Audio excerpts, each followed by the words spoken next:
is more than that. It's the combination of being, well, it's not even the issue of being non-physical at all. Like something could be physical, and like look, for example, look, just to restate it, the problem is not that it's non-physical, it's that whatever you stipulate the criteria for knowing of this non-physical thing, the difference is boiling out in a sort of sixth sense type of thing, an experience that I just don't have access to. Wait, but that's what I'm saying. You and I packed into but that's not what needs to happen, though. Like, you could have something non-physical, and you can have other reasons for arguing for this non-physical property being in one case and not another case.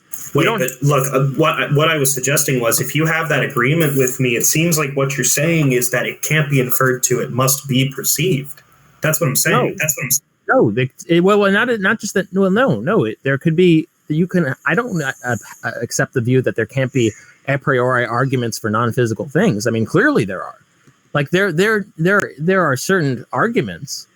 No, that's not what he said. I'm sorry. That's not what I'm saying. What are you saying? What he's saying is that you can't infer that these particular entities have intentions. This particular species have intentions. I can't infer that's that. Correct. Okay, so why not? Why can't I make an a priori argument for it? Well, we're going to appeal to things like the rule following argument. How does the rule following argument address an a priori argument for intentional states? You can't. I take the rule following argument to be just a problem with an underdetermination of physicalism. Well, no, but it's it not just but an epistemic issue. Wait, 1 second. Can I say something? Danny. Look, there can't be an a priori argument for knowing intentions, because intentions outside of your own are going to be in the external world. You have to experience them, right? They're not. Okay, so you're saying there are things that have to be there. It's like an analytic. You actually have to experience those things. Okay, so then the problem again. So then the problem is not. But I still have the same view. That's fine. I can grant that. But the problem is not that it's a non-physical trait. The problem it is a type of non-physical trait, such as the only way that I can verify it is if I have the experience that this other person is claiming to have. Like, I have access to that. So again, just to say that the problem, once I agree that there are non-physical properties that exist, and that's why, name the trait argument wouldn't run. That's very disingenuous. Well, I generally agree with you that it's kind of it's a problematic venture, but I just want to say that while I think I presented we want to differentiate perceptions like of cars and perceptions of like normative states like intentions and value properties of the world. While I think one makes predictions and the other one doesn't, if you think about perception as generally kind of freaky, as generally problematic, right? Then I just don't really think that like there's a huge issue. The point being, I think what Pogan wants to say is that the good news is that they're a real thing in the world that can bring about your belief in their existence, but it's not going to be the kind of thing that we can reason to or infer to, right? Yeah, I mean, the basic issue I have is just that this is the kind of thing that could be used to defeat any argument. Like any argument, I don't know of an argument that couldn't be defeated if someone claims that they have. What do you mean by any argument? Well, okay. So, for example, like let's say, there's the certain property that's being appealed to, the certain modality, which is just to say that, okay, I know this is different between this and this case because I have this type of access to it through experience. Like God told me. And you just don't have it. So like someone can make an argument for just about any old thing. Someone can make an argument that, hey, this cup is on the table. And I can say, well, you actually think this cup is on the table. However, I have a different perception, and you are actually under a misperception that the cup is not on the table. Yeah, I don't really consider that to be an argument, though. Okay, if I see the cup on, tell you that I perceive it, that's not an argument. No. Okay, if I perceive the cup to be on the table, I have reason to believe the cup is on the table. I perceive the cup to be on the table, therefore I have reason to believe the cup is on the table. Now, wait, is seeing the cup, right? I feel like that just means that there's an acquisition. You're not reasoning to therefore there's a cup, right? It's just a person. I'm reasoning that therefore I have reason to believe there. I don't think it works that way, right? And whatever way it works. I mean, look, give me an argument you assent to, Danny, and I can show you how I can shoot it down. Like this is. Well, no, no, I'm just saying that when we perceive things, we're not inferring the existence of what we're perceiving, right? So such that we're not sitting there reasoning whether there's a Well, I could grant that, Danny, but I understand that. Okay. But in the context of the name of the trait, someone would say, okay, I perceive the intentional state of the human and I don't perceive the intentional state of the animal, or I perceive that it's not there or something like that. And they would say, therefore, and they would make a conclusion from that. Therefore it is okay. That's what the valuation separation is. Therefore it's okay to kill the animals and not the humans. So I think they're not reasoning. I don't think they're arguing. Like, to me, it's just explaining, right? There's no argument here, right? If I said, look, what explains my desire to eat one thing and not the other is that there's kind of a thing that I'm seeing here and not it, right? That's not really an argument or some kind of thing that you can interact with. And I agree with you there, right? But that's with any like kind of perceptual entity, right? If you share the same, if you share the same perceptive faculties, right? Like if you have perceptions that I share, then we can interact just fine. If you have a perception that I don't share, then I don't think we can interact just fine.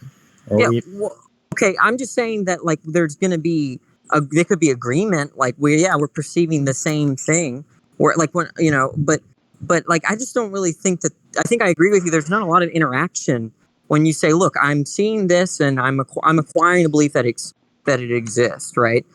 And if that's what explains why I eat one over the other, there's not much to interact with. Exactly. Yeah, and the issue, the problem is just that can be that type of dismissal can be dismissing a whole lot of arguments, and it's not unique to name the trait. Yeah, I think most of these moral arguments are just waste of. They're not very substantive debates, in my opinion, right? But Danny, it would apply to even like physical arguments. Like if you said like causality could just be by fairies and stuff, and you just lack the perception of the fairies. That's kind of, I think, what he's trying to say. Okay. Yeah, I think it would undermine just any arguments with physical conclusions. I mean, that's but I already told you that there can be beliefs about, there can be predictions made by certain kinds of perceptions. Right. Okay, yeah. Right. So, but let's say someone can still undermine a physical argument or argument with a physical conclusion, and just assert that there's a belief, there's a perception that I have that just doesn't make any predictions, but based on that perception, I know the conclusion of your argument is wrong. Like someone but that doesn't make sense. Can you elaborate on that? Yeah, sure. Okay, so let's say, like I'll just give an example. Like let's say you think the universe is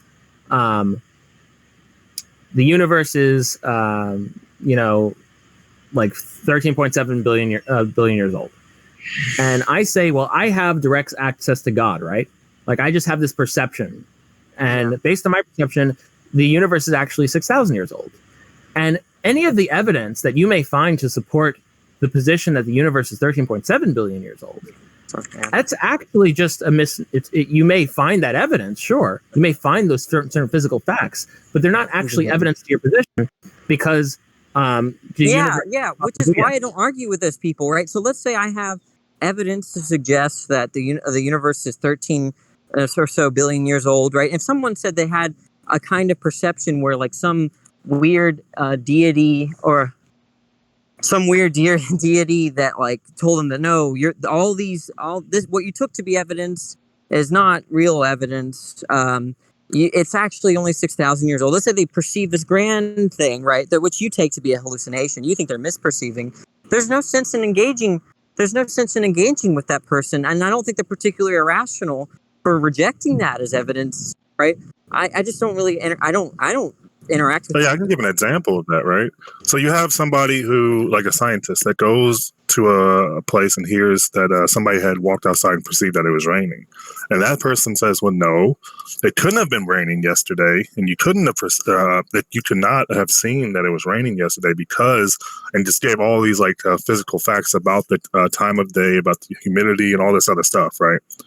Now, one person, when we say the first person perceived that, we're not saying that they made an inference that it was raining, right? They just walked outside and acquired the belief that it was raining. But the person who is doing the inferences and providing evidence that wasn't raining, they're not perceiving that fact, right? They're putting all the evidence together and making an inference based off the evidence. Well, so yeah, I mean, more to the point here is that this type of move, where you just claim some sort of access to something like other people don't have access to, and you use that to make an assertion, that type of move can be used to dismiss just about anything. You know, you could make this move to dismiss anything, any physical or non-physical claim, by making a move such that you claim access to some kind of sense perception that other people don't have access to. And so that type of move is not just going to be if you're going to say that that's the kind of move that undermines name the trait, I'm going to say, okay, well, sure, but that's the kind of move that can undermine just about anything.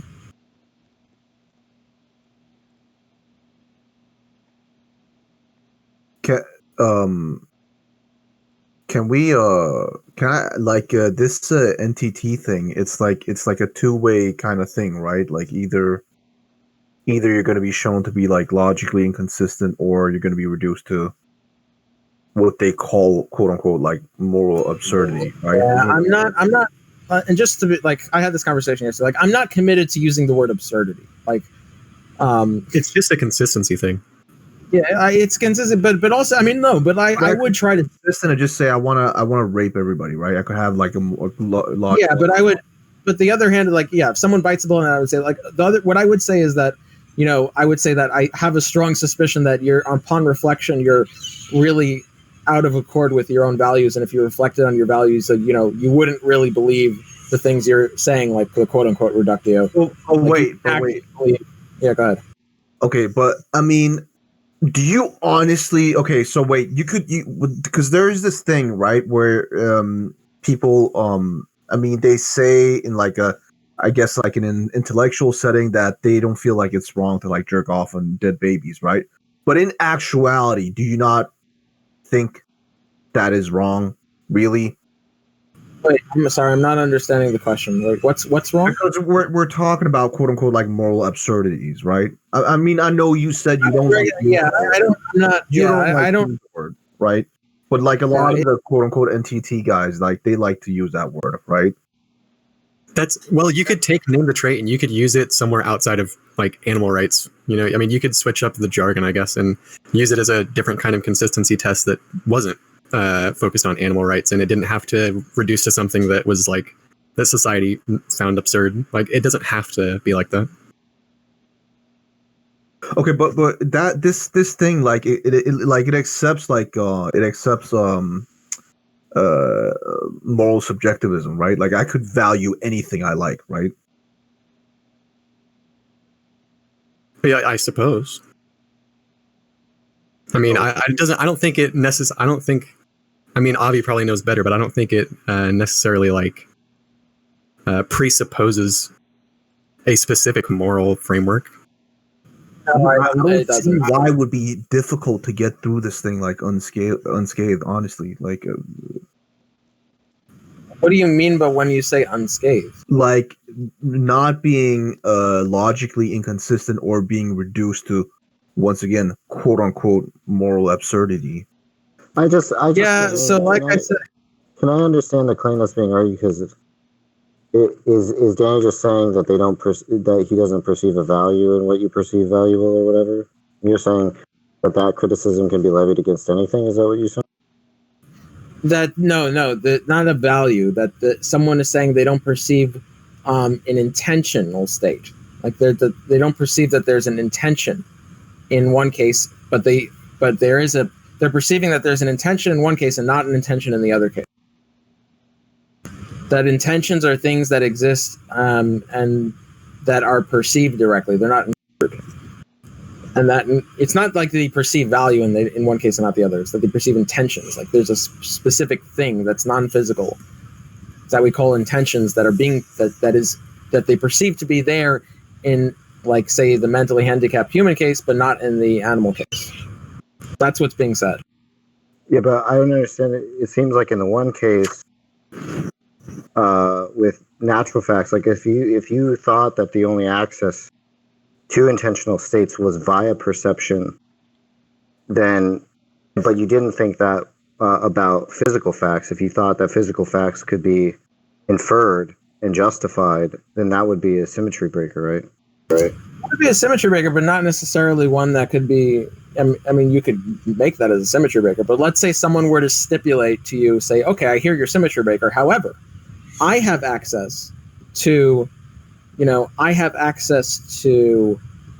a non-natural fact which just supersedes all the physical facts. So I have access to a fact, let's just call it a fact, about this physical state of affairs that just I know because of my access to it that supersedes all the physical facts about a physical fact and what you should conclude based on it. And based on that, I'm just going to conclude that you're wrong about the physical state of affairs. And you can make a symmetry breaker, but it doesn't, like, this is not going to be a symmetry breaker with respect to me asserting that it's a superseding fact, because it wouldn't. I mean, at that point, it just seems like you're not even talking about the same thing as the person, right? Like, on the one hand, you can say that if you give arguments that these non-natural states of affairs exist in the case of intentions or whatever, right? If you have arguments to that effect that conclude that, intentionality is this tertium quid besides natural states and phenomenal states, then it doesn't really make sense to say, if you're justified because of what a natural fact is, it doesn't really make sense to say that you perceive this fourth kind of non-natural fact that in fact makes you believe something about the natural world, because it seems at that point you're just talking about another kind of thing. You're not actually talking about the physical facts or the natural facts anymore. Oh, let's say they talk about a physical. Let's say they say that I have a sixth sense and I'm perceiving a physical thing. It's just a physical thing that you don't have access to. Even if you have access to the other physical things, this type of physical thing that I'm perceiving just supersedes your conclusions. Sounds like you're not talking about physical things anymore. Well, I think the reason that this kind of undermines your I don't know that. Yeah, I think that's right. I think that analysis is basically right, because the whole thing about the physical things is that they're going to generate predictive expectations. Okay, now, so if we're defining that into generating predictive expectations, okay, but why can't he say that, okay, it does generate predictive expectations. However, the only predictive expectations it generates are the predictive expectations that can have access to these physical facts, which is me. So I do observe I can make predictions based on it, and I can observe those predictions being fulfilled. But you just can't, because you don't have access to it.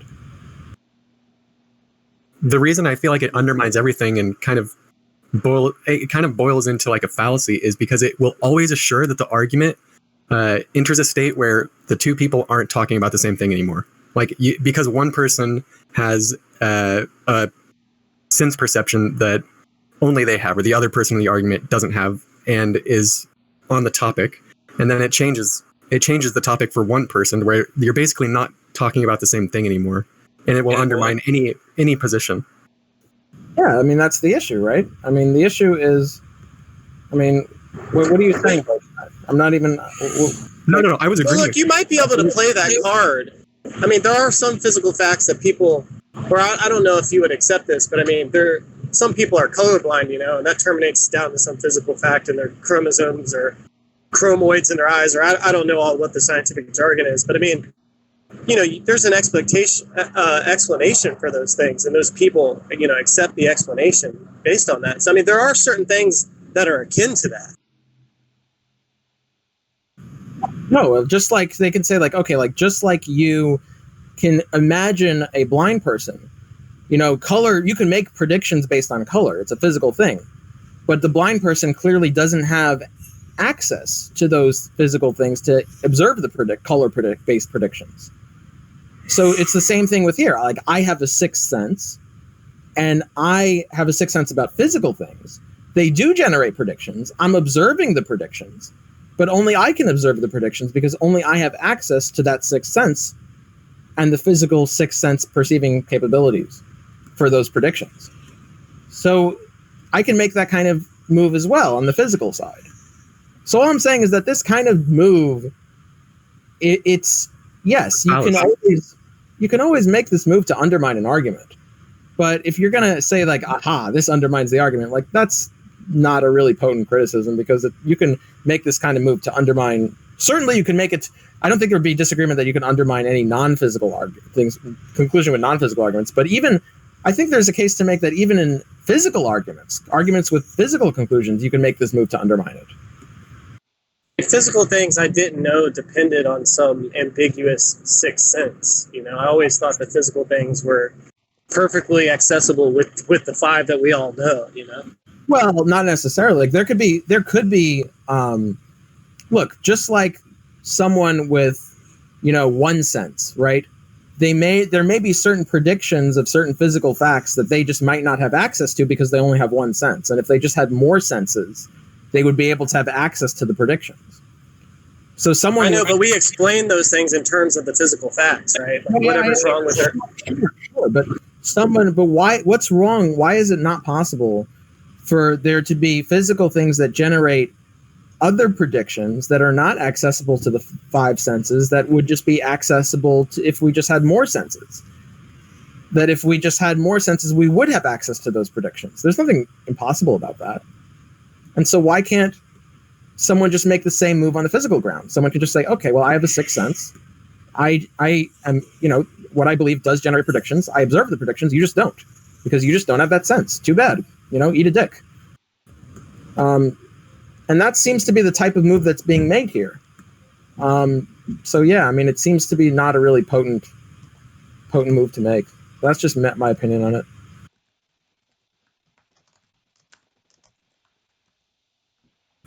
Anyway, anything else, guys? Because it's been like quite a few hours. I don't know, man. Run the NTT on me.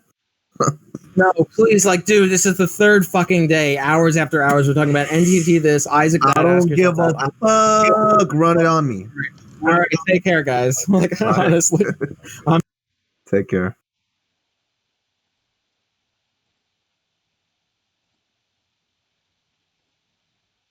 What's your trait? Oh man, this guy got destroyed, dude. Hello? Was he responding to Danny? I think he was simply responding to that method of interacting with Name the Trait, or I don't know who brought it up first, but yeah, like the idea that, well, it's almost like, to me, it's analogous to a lot of what you would hear like really dogmatic or fundamentalist religious people make, except they're not talking about religion anymore. They're just like talking about sense that they have, or like some form of awareness that they're perceiving, and they're saying, well, I'm perceiving this, so it's a way to undermine basically anyone's point. It's like, well, I don't believe God exists, and you're like, well, I know God exists